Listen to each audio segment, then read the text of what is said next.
Winter 1965. New York Harbor. A French warship glides into port on an extraordinary mission. No diplomatic ceremony awaits. No state visit is planned. The vessel has come to collect something far more valuable than pleasantries: gold. Solid gold bars worth hundreds of millions of dollars. This isn't theft, it's a withdrawal. But this bank run involves no ordinary customer. The account holder is France itself. The bank, the United States of America. Inside the White House, President Lyndon Johnson seethes with rage. He brands French President Charles de Gaulle an ungrateful old man, viewing this as betrayal by an ally America rescued from Nazi occupation barely 20 years prior. Across the Atlantic, de Gaulle sits serenely in his palace. He sees himself not as traitor but truth-teller, the lone statesman courageous enough to declare that America's emperor wears no clothes, or more precisely, that America possesses no gold to back its currency. This confrontation, remembered as the Gold War, marked the beginning of the end for the post-war economic system, the moment when America's solemn promise, that every dollar could be exchanged for gold, faced its ultimate test and failed spectacularly. To grasp why France dispatched naval forces against the dollar, we must journey back to where it all began. A mountain resort in New Hampshire, 1944. Birth of a system, July 1944. The Mount Washington Hotel at Bretton Woods hosts delegates from 44 nations. War still rages globally, yet inside this elegant resort, economists and diplomats architect the post-war financial order.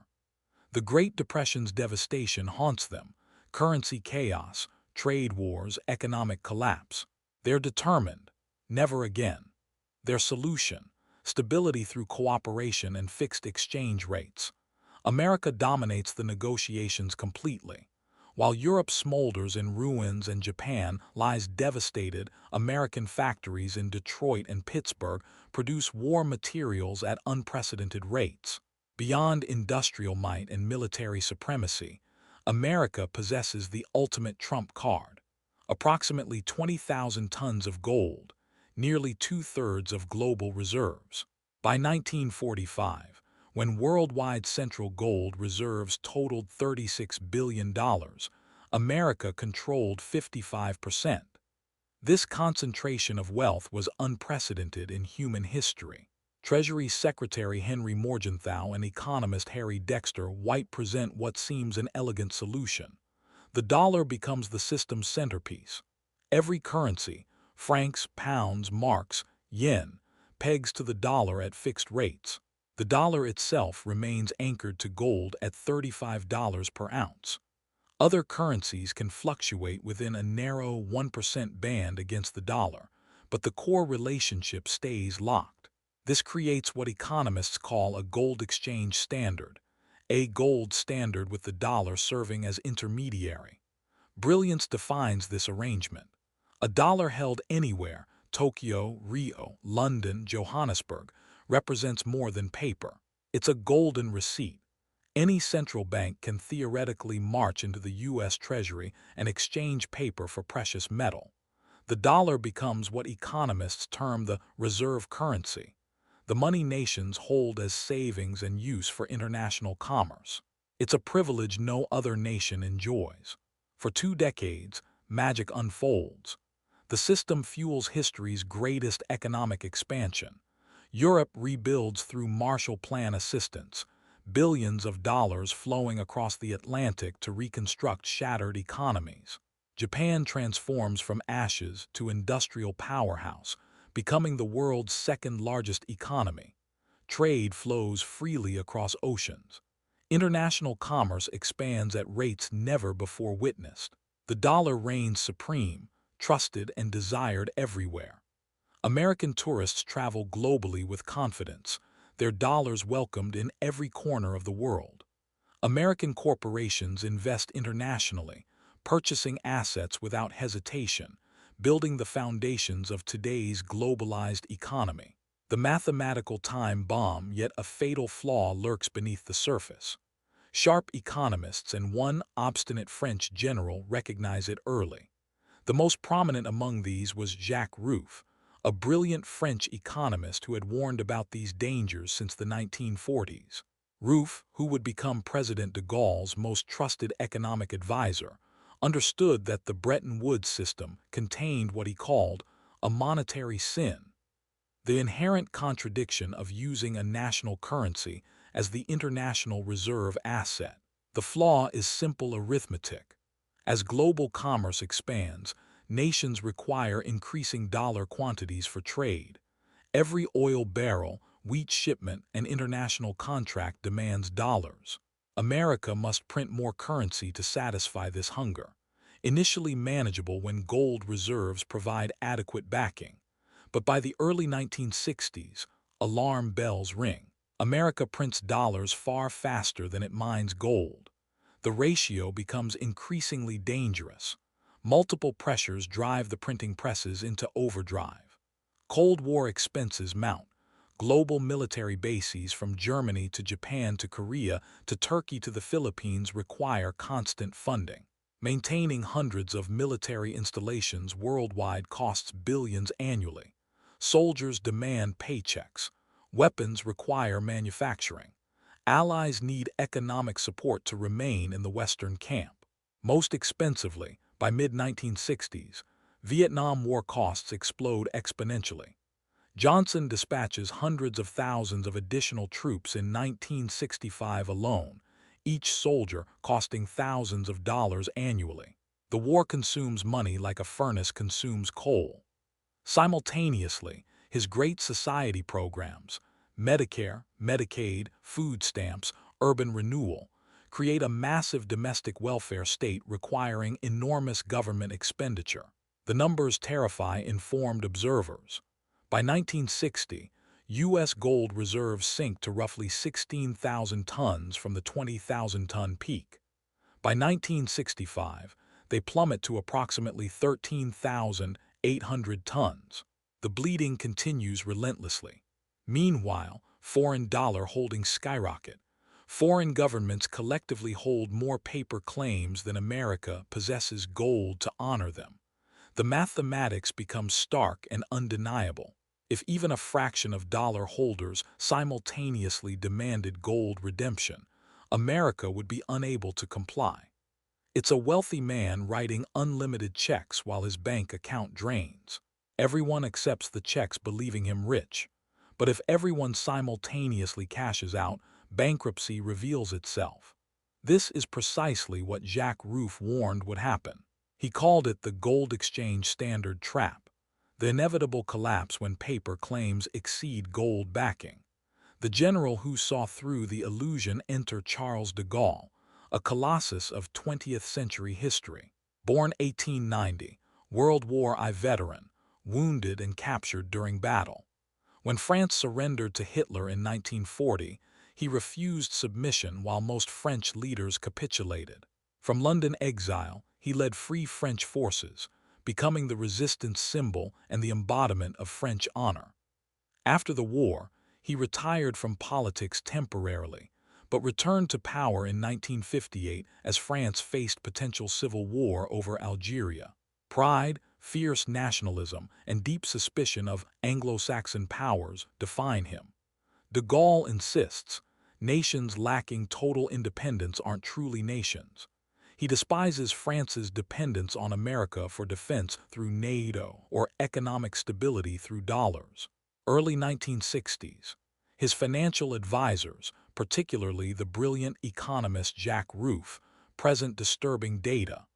Rueff had been making these arguments since the Bretton Woods conference itself, but only now did he have a president willing to listen and act. They show de Gaulle that America runs massive balance of payments deficits, meaning more money flows out of America than returns. Dollars flood outward like water from a broken dam. American corporations rampage through Europe acquiring companies at bargain prices. Ford purchases French automakers. IBM absorbs French computer firms. General Motors, Chrysler, and other American conglomerates snap up European assets like fire sale merchandise. The insult: they buy tangible assets, factories, machines, patents, land, with paper conjured from thin air by the Federal Reserve.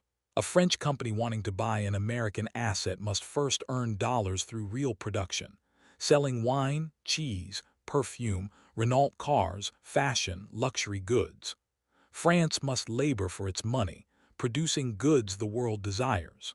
But America, wanting anything, simply prints green paper. The Federal Reserve creates dollars with mere accounting entries, adding zeros to ledgers. A free planetary lunch. De Gaulle explodes with indignation. Finance Minister Valéry Giscard d'Estaing coins the phrase exorbitant privilege to describe this outrage, though the phrase is often attributed to de Gaulle himself, who certainly embraced the concept. It's a privilege that allows America to live beyond its means indefinitely, exporting its inflation to the rest of the world while importing real goods and services essentially for free. De Gaulle perceives this as economic imperialism masquerading as free trade. America conquers not with armies but with inflation, a more subtle but equally effective form of domination. By printing excess dollars, America exports inflation worldwide. Other nations must hold these depreciating dollars as reserves, watching purchasing power erode year after year. It's taxation without representation on a global scale, and de Gaulle, who had fought his entire life for French independence, will not tolerate it. The challenge February 1965 brings the tipping point.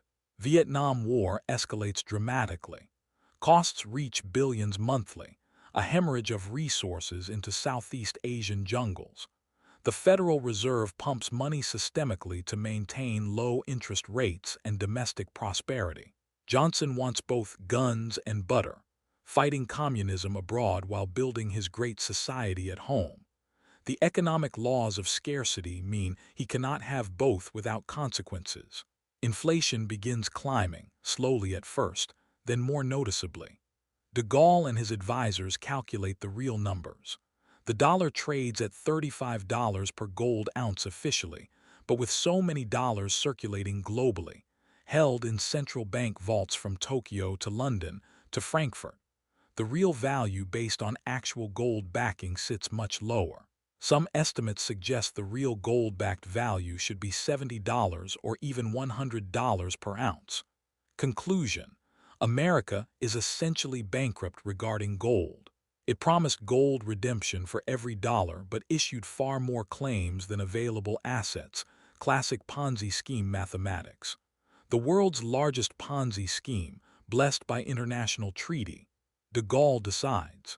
Time to call the bluff. Time to force truth into the open. Quietly isn't his style. De Gaulle masters political theater like few leaders before or since. February 4, 1965, he convenes an Élysée Palace press conference. Global journalists pack the ornate room. Television cameras roll. This will be broadcast worldwide. De Gaulle, resplendent in military uniform beneath crystal chandeliers, speaks with characteristic slow, deep authority. Each word carries weight. He lectures on monetary history and international financial systems, taking his audience through centuries of monetary evolution. Gold alone constitutes true money, he declares. Gold does not change in nature. It can be shaped into bars, ingots, or coins. It has no nationality. It is eternally and universally accepted as the ultimate form of payment. No national currency should serve as international reserve currency. It grants unfair advantages and creates inherent instability. One nation's domestic policy decisions shouldn't determine global monetary conditions. The dollar's dominance must end. The system is economically unsustainable and politically unjust. Then the bombshell. France will no longer accept American promises. France exercises its legal Bretton Woods right, a right explicitly written into the treaty all nations signed. It will return accumulated dollar reserves, hundreds of millions, to the U.S. Treasury. In exchange, France demands its entitled gold under the agreement's explicit terms, not eventually, not when convenient for America. Now, financial markets reel worldwide. London, Frankfurt, Tokyo trading floors erupt in chaos. This is war by other means, financial warfare of unprecedented scale. De Gaulle calls America's bluff publicly, yelling "fire" in a crowded theater. If other nations follow France's example, U.S. gold vanishes within days or weeks. The carefully constructed post-war order collapses. International trade freezes. Currency chaos returns. But de Gaulle doesn't care about maintaining comfortable illusions. Truth must emerge, regardless of consequences. The Great Gold Exodus. Washington reacts with disbelief, fury, and barely concealed panic. Johnson initially attempts downplaying the threat publicly while frantically working behind scenes. Diplomats rush to Paris with urgent missions, appealing to Franco-American friendship, reminding France of American World War sacrifices. The beaches of Normandy, the liberation of Paris, the Marshall Plan aid. They argue this action destabilizes the West, aids Soviet interests during the Cold War's height, undermines NATO solidarity. It's unpatriotic to the Western alliance, they insist. Some American officials even suggest France is betraying the free world. De Gaulle remains utterly unmoved by such appeals. He responds with cutting clarity. Treaties are like young girls and roses. They last while they last. A classic de Gaulle maxim. The dollar standard's time has passed. The treaty terms are clear. America promised convertibility. France demands America honor its promise. Simple as that. France begins monumental logistics of gold repatriation. This isn't digital numbers moving electronically across computer networks. This is 1965, a massive physical undertaking involving ships, planes, trucks, armed security forces, diplomatic coordination, and precise choreography between two increasingly antagonistic governments. The operation receives a code name within French government circles, Operation Vide Gauset, meaning empty pockets, one of the 20th century's most remarkable financial operations. The Banque de France assembles vast quantities of dollar bills and dollar-denominated securities. They notify the Federal Reserve formally of their redemption intentions under Bretton Woods provisions. America, despite profound humiliation and anger, has no legal alternative but compliance. The agreement is unambiguous. Refusal would constitute default, instantly admitting dollar worthlessness and triggering immediate global financial system collapse. Every currency agreement worldwide would become questionable. Trust, the foundation of all monetary systems, would evaporate. So U.S. Treasury vaults at Fort Knox, Kentucky, and the New York Federal Reserve Bank in Lower Manhattan reluctantly open. Workers begin the backbreaking labor of loading gold bars onto trucks, standard London good delivery bars, approximately 400 troy ounces each of 24-karat gold. Each bar weighs about 27.5 pounds, worth roughly $14,000 at official prices. Under heavy armed guard, military convoys with armed soldiers, they're transported to New York docks. There they're loaded onto French Navy vessels dispatched specifically for security, ensuring no accidents occur during transit. Some gold also travels by specially designed military cargo aircraft capable of carrying the immense weight. The imagery stuns anyone who contemplates it. In the era of nuclear submarines, intercontinental ballistic missiles, and space exploration, the world economy's fate depends on heavy wooden crates filled with metal bars crossing the Atlantic Ocean slowly by ship. It seems almost medieval, yet it reveals profound truth about money's ultimate nature. Between 1965 and 1968, France repatriates approximately 1638 tons from America through 24 separate ship voyages and 35 flights, a logistical operation of staggering complexity. Additional gold comes from London vaults where France had stored reserves, roughly 1,175 tons retrieved via 94 flights. Total, over 28,000 tons of physical gold, approximately $3 billion worth at official prices, but representing far more in real purchasing power and strategic significance. De Gaulle insists on physical possession in Paris, stored in the deep vaults beneath the Banque de France, where he can theoretically visit and touch it if he wishes. He trusts Americans with absolutely nothing when it comes to gold. Possession is the only law truly mattering in international relations, a lesson learned through centuries of French history. Contagion and the London gold pool collapse as gold shipments reach French ports under armed convoy and are transported to Paris amid tight security. American media turns vicious against France. Calls proliferate for boycotting French products.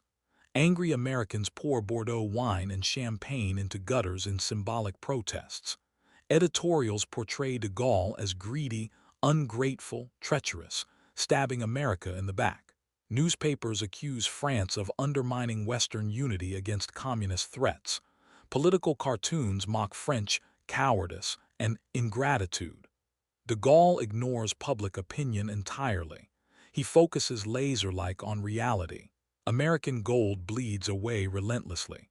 World War II's end, approximately 20,000 tons, the largest gold hoard in human history. 1960, fallen to roughly 16,000 tons. 1965, when de Gaulle launches his attack, approximately 13,800 tons.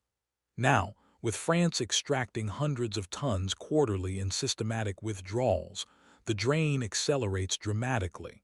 Simple mathematics suggests that at this rate, within just a few years, the gold vanishes entirely. Fort Knox empties. The vault becomes bare metal shelves. Other nations watch with mounting nervousness. Germany, Japan, Spain, Italy, Switzerland, and Belgium all hold massive dollar reserves accumulated through trade surpluses.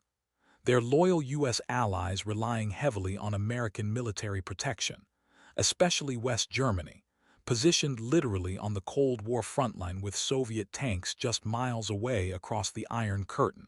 They fear angering Washington and losing military guarantees, but they also fear being last holding worthless paper promises when the music stops. If France seizes all real assets, the actual gold, what remains for loyal allies? Empty vaults and broken promises. A quiet but serious bank run begins spreading like contagion. Multiple central banks start covertly exchanging their dollars for gold, trying not to create dramatic public scenes like de Gaulle's theatrical announcement, but quietly protecting their national interests nonetheless. Switzerland, traditionally neutral, begins drawing gold. Spain follows. Even Germany, despite its vulnerable geopolitical position, begins discreetly requesting some gold redemption. Germany faces particularly intense pressure. Chancellor Ludwig Erhard receives strongly worded correspondence from Washington, essentially threatening to withdraw American troops from Germany if Germans insist on substantial gold conversions. The message couldn't be clearer. This is a protection racket disguised in diplomatic language. We'll defend you from Soviet invasion, but you must hold our depreciating currency and pretend it retains full value. It's an offer Germany cannot refuse given their strategic vulnerability. Germany capitulates under pressure, agreeing to hold dollars and not redeem for gold. France, protected by nuclear weapons and geography, doesn't fold. The pressure on what was called the London Gold Pool becomes unbearable. Created in 1961, this was an unprecedented cooperative arrangement among major Western central banks.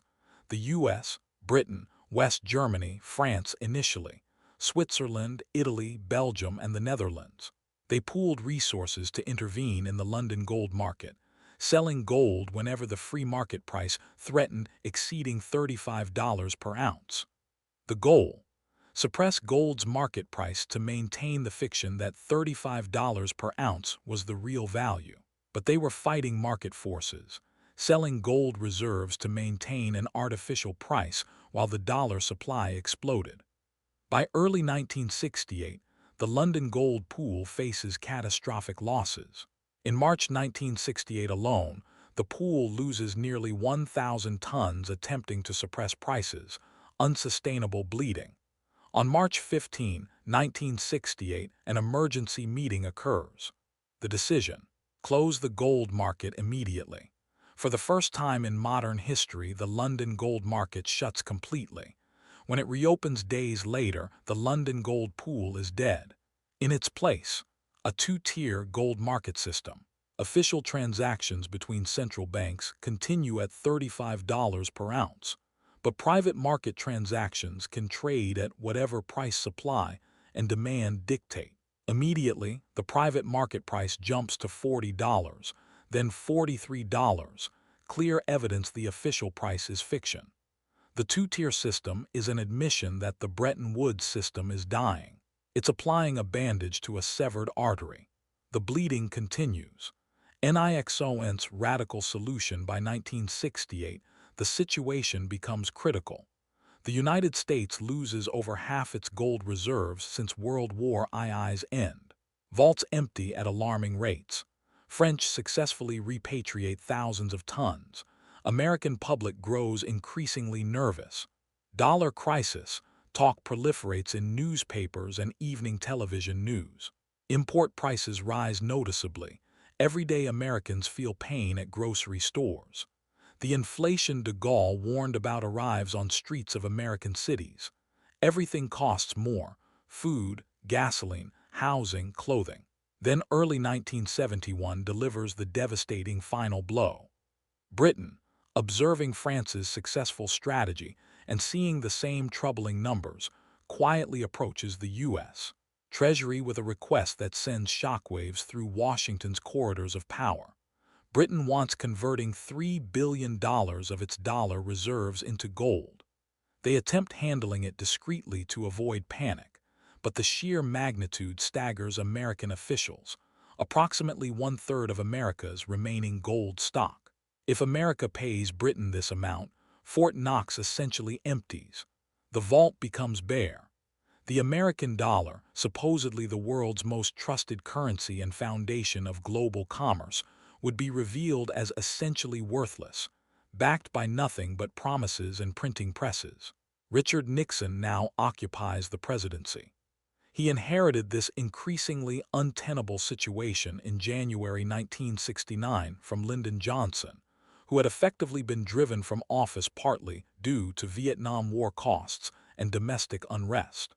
Nixon cares little for economic theory elegance or international monetary system principles. He's a pragmatic politician who cares about power, political survival, and winning re-election in 1972. He views the gold drain as a trap threatening his presidency. Continuing Bretton Woods compliance means effective American bankruptcy. He'd need inducing massive domestic recession to halt inflation and balance of payments deficits, raising interest rates dramatically, triggering unemployment, crushing economic growth. He'd have to dramatically cut Vietnam War spending, appearing like surrender and betrayal of Americans who died there. He'd have to slash popular social programs, political suicide before an election year. Nixon realizes America is imprisoned by its own 1944 creation. The gold payment promise chains the American economy, preventing desired policy pursuits. American independence, de Gaulle's obsession, is now Nixon's obsession too, ironically. Nixon decides, break the chain, smash the shackles. He'll do something unprecedented, default on the modern world's most important financial promise. Weekend of August 13-15, 1971. Nixon summons top economic advisors to Camp David, the secluded Maryland mountain presidential retreat. Strictly secret meeting. No press knowledge, no advance warning. Participants include Treasury Secretary John Connally, Federal Reserve Chairman Arthur Burns, Undersecretary Paul Volcker, future Fed Chairman, Council of Economic Advisors Chairman Paul McCracken, and Budget Director George Shultz, future Secretary of State. America's most powerful economic minds gathered for 3 days of intense, sometimes heated debate. Traditional economists, including Federal Reserve Chairman Burns, argue passionately they must preserve gold standard at all costs. Cutting gold links destroys dollar credibility forever, Burns insists. He warns of international chaos, potential hyperinflation, collapsed American prestige, and potentially ended economic hegemony. Burns, an academic economist, deeply troubles over what they're contemplating, essentially rewriting the rules of the entire global economic system unilaterally. It violates every principle of international cooperation he believes in. But Treasury Secretary John Connally, tough-talking former Texas governor who had been seriously wounded sitting in the car with President Kennedy during the Dallas assassination, argues forcefully for the nuclear option. Connally is a political animal, not an academic economist bound by theoretical constraints. He possesses sharp understanding of power realities. At subsequent G-10 meetings in Rome, he would famously tell stunned European finance ministers, "The dollar is our currency, but it's your problem." The phrase becomes legendary, capturing perfectly America's attitude. Foreign governments can complain all they want about dollar instability, but what alternatives exist? Soviet rubles, Chinese yuan, return to pure gold. None are realistic. They need dollars for international trade, oil purchases, holding reserves. America holds all the cards despite appearing weak. Connally advocates closing the gold window permanently, stopping all shipments, and essentially telling France, Britain, Germany, and the entire world, accept it or face economic chaos. America will do what serves American interests. Nixon, characteristically, sides with hard-nosed political calculation over academic economic concerns.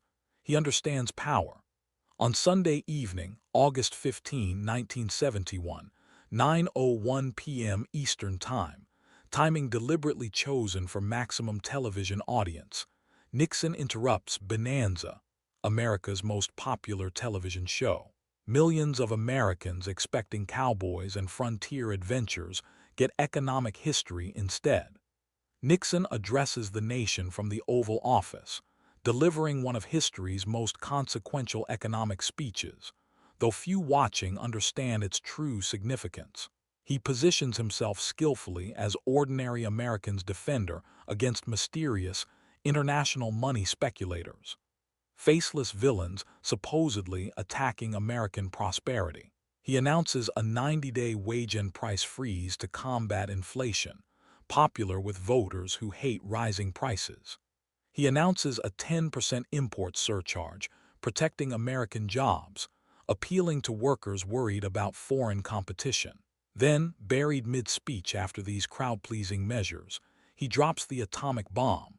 "I have directed Secretary Connally to suspend temporarily the dollar's convertibility into gold or other reserve assets, except in amounts and conditions determined to serve monetary stability and America's best interests."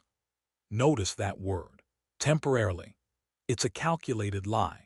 Nixon has absolutely no intention of ever reopening the gold window.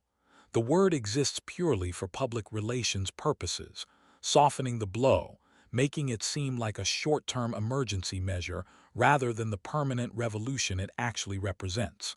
The gold window never reopens. Over 50 years later, it remains firmly closed. Aftermath. A transformed world, the Nixon shock, as historians name it, reshapes the global economic landscape like an earthquake reshaping terrain. Tremors spread worldwide instantly. In Paris, the French government reels in stunned disbelief. They won the intellectual argument. De Gaulle was right about American gold insufficiency, but they lost the war. De Gaulle himself had died in November 1970, just months before vindication. But his successors watch horrified as America simply rewrites the game rules unilaterally. France had bet that gold was ultimate money, and that U.S. would be forced to discipline itself protecting gold reserves. That economic reality would force policy responsibility. Instead, America simply declares gold irrelevant. The dollar is money because America says so, backed by nothing except government, full faith and credit, really backed by military might, economic size, and lack of alternatives. It's an audacious move that redefines money itself. Immediate chaos ensues globally. Currency markets worldwide shut down completely. Frankfurt, London, Tokyo, Zurich, all close simultaneously. Traders literally cannot price anything anymore. The fixed exchange rate system governing international trade for an entire generation just terminated unilaterally by American decree. When markets cautiously reopen days later, the dollar plummets against major currencies, falling sharply against French francs, German marks, Japanese yen, Swiss francs. This was partly Nixon's deliberate strategy. Weaker dollars make American exports cheaper and more competitive internationally, while making imports expensive. Effectively, a massive devaluation helping American manufacturers while hurting European and Japanese competitors. American factories gain cost advantages overnight. It's exactly what Nixon wanted for re-election prospects. American workers see manufacturing jobs protected. Nixon wins re-election in 1972 by landslide. But the longer-term consequences prove profound and lasting. The 1970s bring what economists call stagflation, the supposedly impossible combination of stagnant economic growth and rising inflation.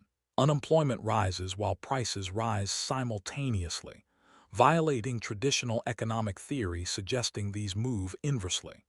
By mid-1970s, inflation reaches double digits in America and Europe. Oil price shocks in 1973 and 1979 compound problems. Gold prices explode upward, from $35 per ounce in 1971 to over $100 by 1974, then to $850 by January 1980 at the peak, a 24-fold increase in less than a decade. For France, now sitting on enormous physical gold piles in deep Banque de France vaults beneath Paris, it's bittersweet vindication. Yes, they possess their gold. Yes, gold prices skyrocket, making French gold reserves worth vastly more. De Gaulle's 1960s gold purchases look like absolute genius, trading depreciating paper for assets exploding in value by over 2,000%. French treasury makes an enormous paper fortune. Had they kept dollars, they'd have lost 96% of their value measured against gold. However, de Gaulle's deeper goal failed utterly. He wanted forcing America to behave responsibly, live within means, stop inflating currency and exporting that inflation globally. He wanted returning the world to honest money systems where governments couldn't simply print their way out of debt and difficult political choices. He wanted disciplining American foreign policy by limiting its ability to finance wars with printing presses, essentially defunding the Vietnam War through monetary constraint. Instead, his attack had the opposite effect, forcing America to sever money's last link to physical reality entirely. The world moved from gold exchange standard to pure fiat currency system. In this brave new world, America needs no gold whatsoever. It can print unlimited dollars, trillions upon trillions, and the world has no choice but acceptance because no viable alternative exists. Oil trades in dollars. International debt denominated in dollars. Central banks hold reserves in dollars. The dollar remains world reserve currency not through gold backing or convertibility promises, but because it's backed by U.S. military power, largest in world history, Earth's largest economy, the most liquid financial markets, and simple inertia. Everyone uses dollars because everyone else uses dollars. The enduring question this shift's consequences persist profoundly today, over 5 decades later. The 1970s inflation directly resulted from monetary decoupling from gold. Without gold convertibility discipline acting as automatic brake on money printing, governments worldwide began printing money to solve every political and economic problem. Easy money becomes the solution to everything: recessions, unemployment, wars, social programs, bank bailouts. The relatively stable price era ended permanently. Between 1946 and 1971 under Bretton Woods, inflation averaged about 2–3% annually in most Western nations, relatively stable and predictable. After 1971, constant inflation becomes normalized. Boom-bust cycles amplify, massive government debts accumulate, and financial instability becomes chronic. U.S. national debt, under $400 billion in 1971.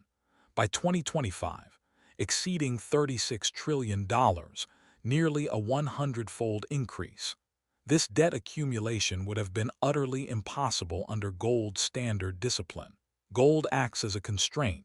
You can't print gold. For France, the Gold War was Europe's last great defiance act against American hegemony. The last time a Western ally dared directly telling Washington, "No, we won't play your game anymore." The ships carrying gold across the Atlantic between 1965 and 1971, those heavily guarded convoys crossing slowly through rough seas, were the final vessels of an older world. A world where money was physical and tangible, where debts actually required real payment, and where promises written on paper were expected to be honored in something real. This event's legacy proves profound and multifaceted. It taught the world that America would always act in self-interest, even unilaterally breaking its own solemn treaties and international agreements when convenient. It taught developing nations that holding dollar reserves carried risks, because rules could change overnight at America's whim for American political purposes.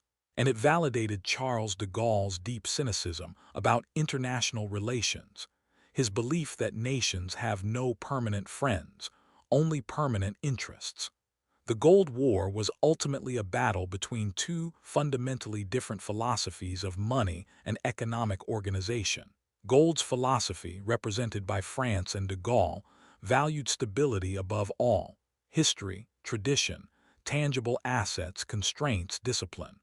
Money should be something real, physically holdable, possessing intrinsic value beyond government decree. It represented a conservative approach limiting government power and forcing fiscal discipline through scarcity.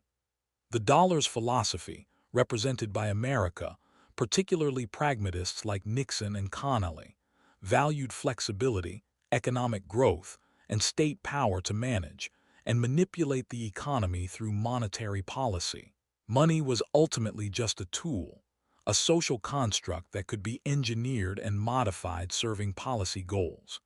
It represented a more technocratic or progressive approach, seeing monetary policy as a powerful weapon, achieving economic and political objectives. America won the geopolitical battle decisively and completely. The dollar remains king over 50 years later, perhaps more dominant than ever. Most international trade still conducts in dollars. Most central banks still hold dollars as primary reserve assets. Most commodities, oil, gold itself ironically, wheat, copper, price in dollars globally. The exorbitant privilege that so enraged de Gaulle not only persists but has arguably strengthened.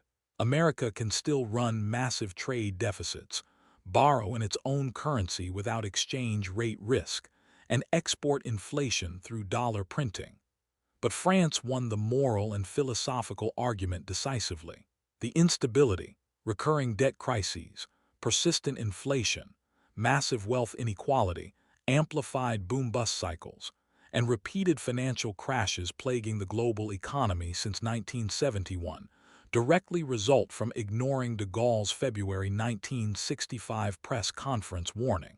From 1970s stagflation to 1980s Latin American debt crisis. From 1997 Asian financial crisis to 2008 global financial crisis. From European sovereign debt crisis to 2021-2023 inflation surge. Each crisis traces roots back to unlimited fiat money creation, disconnected from real asset constraints. Today, France's repatriated gold still sits in heavily guarded vaults deep beneath the Banque de France in Paris, one of the most secure facilities on Earth. France holds approximately 2437 tons, the world's fourth largest gold reserve behind America, Germany, and Italy. It sits as a silent monument to the time when France forced America to pay debts in real money rather than paper promises. A reminder of that brief historical moment when a French president sent his navy to New York not to conquer territory or threaten war, but to capture something more valuable and elusive: financial truth. The ships have long since been scrapped for metal. The politicians are dead: de Gaulle in 1970, Johnson in 1973, Nixon in 1994, Connally in 1993. But the gold remains exactly as de Gaulle predicted. Gold is eternal, unalterable, indifferent to empire's paper promises. It doesn't rust, doesn't decay, doesn't care about politics or rhetoric or government decrees. It simply exists, dense, yellow, inert, valuable. The Gold War is over, decided decades ago, but the fundamental question it posed remains unanswered and perhaps more relevant and urgent than ever. What is money really? Is it simply a government promise, paper or digital entries deriving value solely from state power, legal tender laws, and collective belief? Or is it ultimately something physical, a cold, hard piece of metal that cannot be printed, created by decree, or inflated away? Something tangible and scarce that has been valued by human civilizations for over 5,000 years across every culture. Charles de Gaulle made his choice in February 1965. He chose gold over paper. He chose reality over promises. He chose constraints over unlimited flexibility. And looking at today's mountain of essentially unpayable debt, $36 trillion U.S. national debt, hundreds of trillions in unfunded liabilities worldwide, persistent inflation eroding purchasing power of working people, ongoing financial instability requiring repeated central bank interventions, it becomes increasingly difficult to say the old French general was wrong. Perhaps de Gaulle understood something fundamental that we've forgotten in our modern world of digital money and central bank balance sheets: that real limits exist, that economic reality always eventually asserts itself regardless of political wishes, and that the laws of economics, like the laws of physics, cannot be repealed by political decree, presidential speeches, or central bank announcements, no matter how powerful the nation issuing them. The gold sits in the vault beneath Paris, inert, silent, patient, and it waits. Thank you for watching. If you want to understand how economies rise and fall, how wealth is created and destroyed, and what history's greatest cautionary tales teach us about our own time, make sure to subscribe. These patterns repeat, and understanding them might be the most valuable knowledge you can possess. We'll see you in the next one.